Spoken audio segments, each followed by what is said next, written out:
What's going on, everybody? This is part 2 of my 1962 Ford Falcon wagon. If you haven't watched part 1 yet, I suggest you go watch that first, and if you have watched it, then I guess you're watching this video. So I'm going to be installing a straight axle out of a 1955 Chevy truck into my wagon. I figured I'll do this in parts in like a build series to get content out there a little quicker, and so you're not watching a 2-3 hour video of me building the whole entire car. But for now, we'll get to work on this. Alright, so this is what I got mocked up so far. To explain what I did is there's a lip on the frame rail right here, as you can see. So from this lip to the lip on the other side was 32 inches. The outside of the leaf spring to the outside of the leaf spring was 34 inches. So I have this 2x3 tubing here. I cut it 6 inches long on top, and it's got an angle cut on the back side. But 6 inches long here, and then I offset it an inch right here to make up, or on each side to make up, so this right here would be flush with the outside of the leaf spring at 34 inches from side to side. And then I have this piece of 1.5 inch tubing. This is 2 inches, this is 1.5 inches, so that's why I have the washers here to space that out, and then to make it, 2 inches overall. Only reason I use this and not 2-inch tubing is because this is all I had laying around. I didn't have to go buy it, and I'm actually going to end up welding. So this has a stud on each side. I'm going to weld a stud on each side of this instead of a through bolt like how that is currently. And then I have the factory bushing that would have been for the factory mount. I'm going to use those up there as well. But besides that, other than that, I got the center of the leaf spring measured out from this bolt to the center of it right there, which was 22 inches.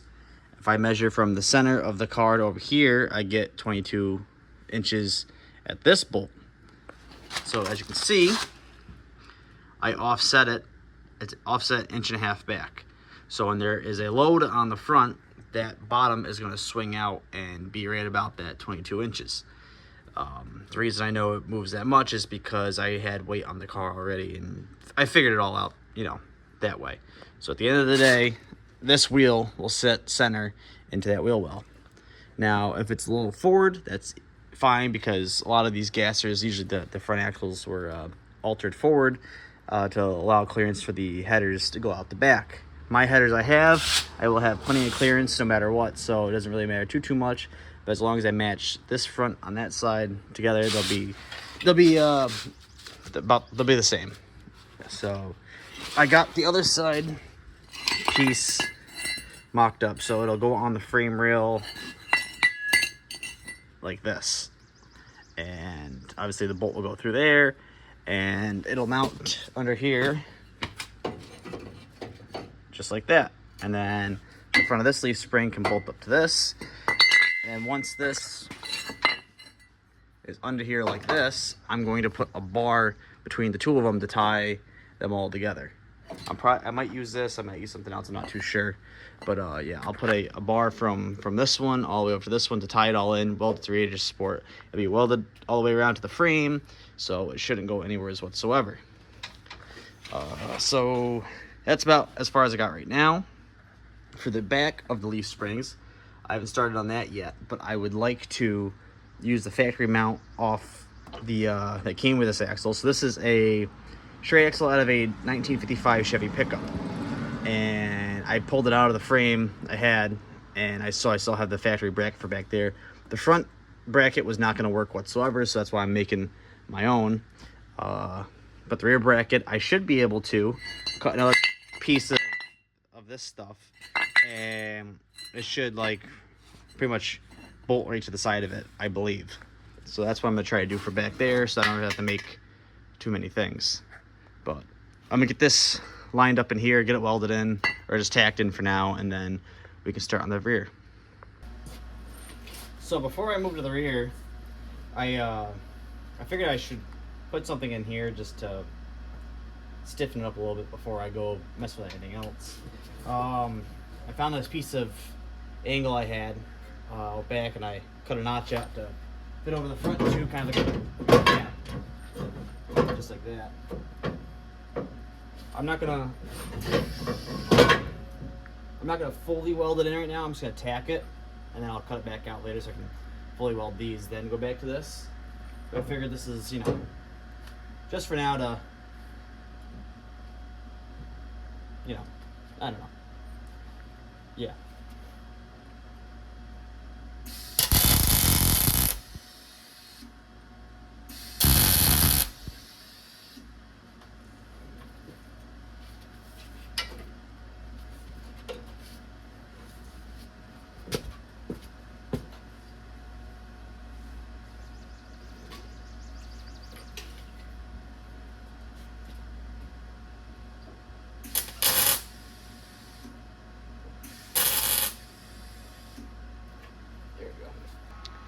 I'll cut those tacks back off later, clean everything up, and get it welded solid. But for now, I think it just looks a little better. Staring at it, it was kind of bugging me how it was looking. So I kind of just had to put that cover on it just to make my head feel a little better, I guess. I kind of like the yellow too, honestly. I was going to do yellow brackets on the front here for like a tow bar because I wanted to tow it behind my other wagon. Kind of like they did back in the day. But I don't know. We'll get there eventually. So, like I said, I have to cut the rear brackets out of the old frame of the that the axle came out of, which is gonna be a pain because I don't think I could fit that in there to cut them out. My buddy's got a set of torches. I called him up to see if he can do it for me today, and I don't know if he can or not. He doesn't know if he can or not. So I guess I'll kind of have to be waiting for that if I can't use that to cut them out, because I don't want to mess up the frame at all, because I have it kind of somewhat sold to a friend, and yeah, I know he's gonna be cutting that section out of it, but I just didn't want to mess with it any bit. So the front mount's all tacked up. I cut the old steering arm off of the Falcon spindle, and I just tack welded it onto here in a rough placement. I'll probably have to cut it back off and move it after. I just wanted to get a rough idea of how it was gonna look. These tie rods are actually bent. Whoever put them in the original suspension had to bend them for the right angle because they put a way stiffer spring in it to get the car up higher. So I'm gonna buy new ones of these anyways that are not bent and, you know, more straight, I guess. But for now, that's good for right now. Working on the back mount. So I pretty much measured the leaf spring, and I measured from the top bolt back here, and this line right here is right about where it needs to be. So finally got the hangers off the 55 Chevy frame, and I got a piece of 2x5 tubing because my frame rails in the back here are slightly narrower than the frame rails in the front. So I need that extra length box here. Also because I'm not going all the way across to the other frame rail like we did with this yellow brace here in the front. As you can see, it was hanging off an inch, so it wasn't on too much. And then if I used the 3-inch tubing in the back, it'd be hanging on by 1.5 inches, which ain't very much to be holding on with. So that's why I got the 2x5 tubing here. So all I gotta do now is get that centered up. So get this hole here centered up with that line, tack it in place, and then do the same on the other side. The back bracket on the driver's side is all tacked in now. Everything's sitting exactly where it needs to be, so time to move on to the passenger side.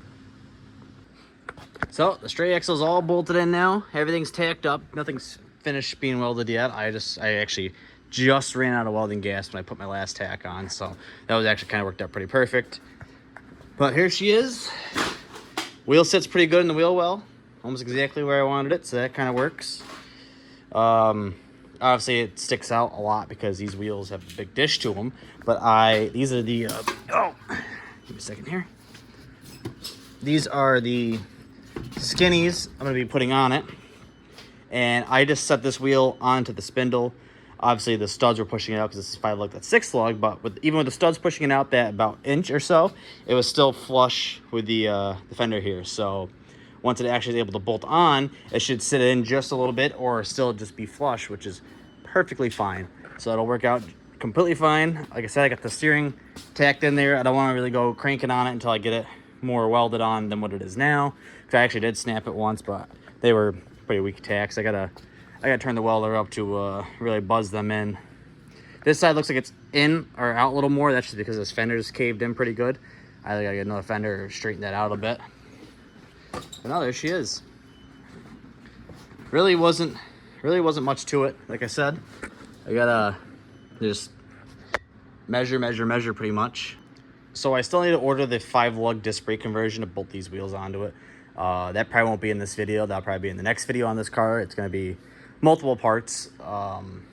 But in this video, we'll get the rear tires. I'm using these over here mounted on the steelies that are gonna be on the back of that, so we can do that in this video. And probably I might even roll it outside just to clean the garage up a bit and get it back in here. I gotta still put the motor together. That's gonna be a separate video on its own. Yeah, it's going together pretty good. This radiator I'm gonna use, I'm gonna make it work. This is out of my buddy's 73 Lincoln Mark IV. He got a new one because the overflow barb fitting that goes there broke off. But I have a buddy that I can have weld the new one on because I'm gonna have him change the inlet and outlet on this radiator, because Ford and Chevy, they're switched where the top's supposed to be over here and the bottom's supposed to be over there. So it's a pretty big radiator, but I'm sure it sits inside the frame rails. I'll be able to cut it to fit down a little better. So that was free at least, so that's nice. Get that in there, get that all situated, and then finalize welding everything once I get some more welding gas. All right, so I got the slicks mounted on the wheels I'm gonna be using. These are just some steelies off a 78 Dodge pickup I had. I've been holding them around forever just to use them for something, and now I finally got something to use them for. So like I said, they're 15s and they're a 30x9 slick. Gonna be replacing these 14-inch slots. I would use these slots, but if they were 15s, but I don't ever have any 14-inch tires, so I'm gonna switch them out.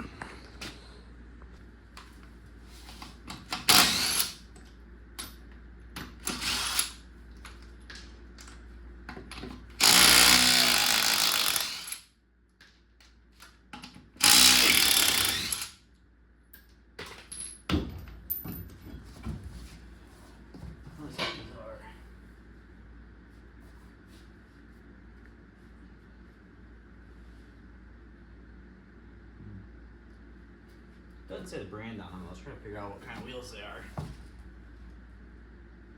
Oh well.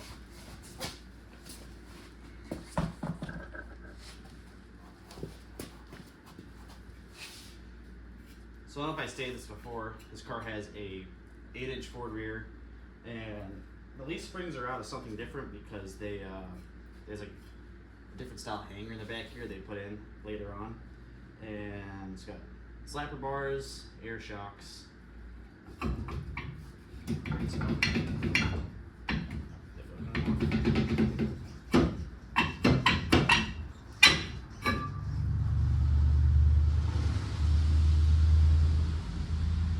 Yeah. It might be alright. I might be able to reuse these.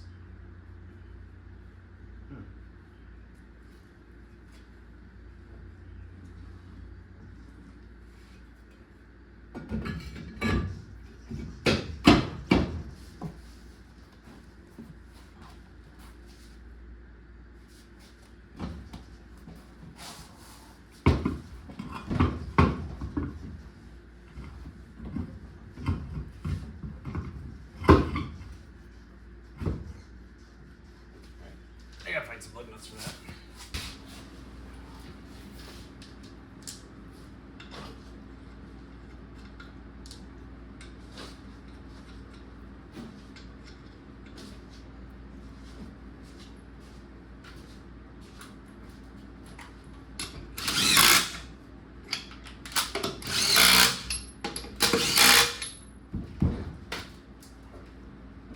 They're obviously not the right style of lug nuts. I have a shelf full of lug nuts, but I seem to be out of 1/2x20 lug nuts, so that ain't gonna work right now.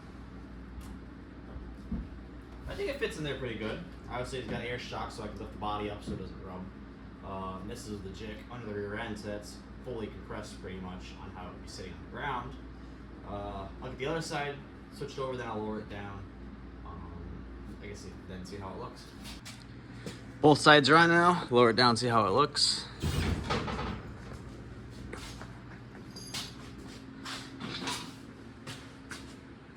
got a pretty good rake to it. It is gonna be a little bit lower in the front once I get the these tires on, because obviously you can tell they're very big size difference. But I'm not running this tire anyways. I'm gonna be running. I get these out of the way.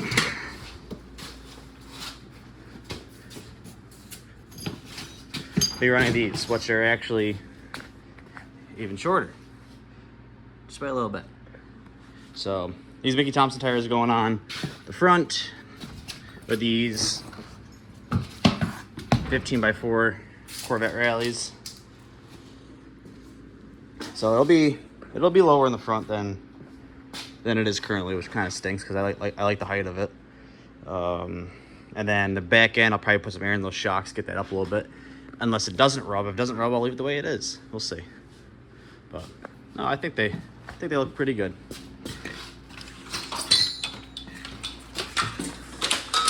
And for, you know, next to free, you can't really complain. I probably paid $50 for the tires at a swap meet, and the wheels I've had kicking around for years. And I've used them for a lot of burnout events, so I've got my use out of them for sure. Eventually, I will end up painting them black, clean them up a little better. I'm not sure what I'm going to paint the front ones yet. I'll probably also paint those black, or maybe silver again or something. I'm not too sure. But yeah, it's coming along pretty nicely. I got to get some parts ordered for the car, so that'll be all in the next video. I can do a few more things here and there, but not too much before I get some more parts in. That being said, that'll be in part 3, so make sure you stay tuned for that, and I will see you in the next one.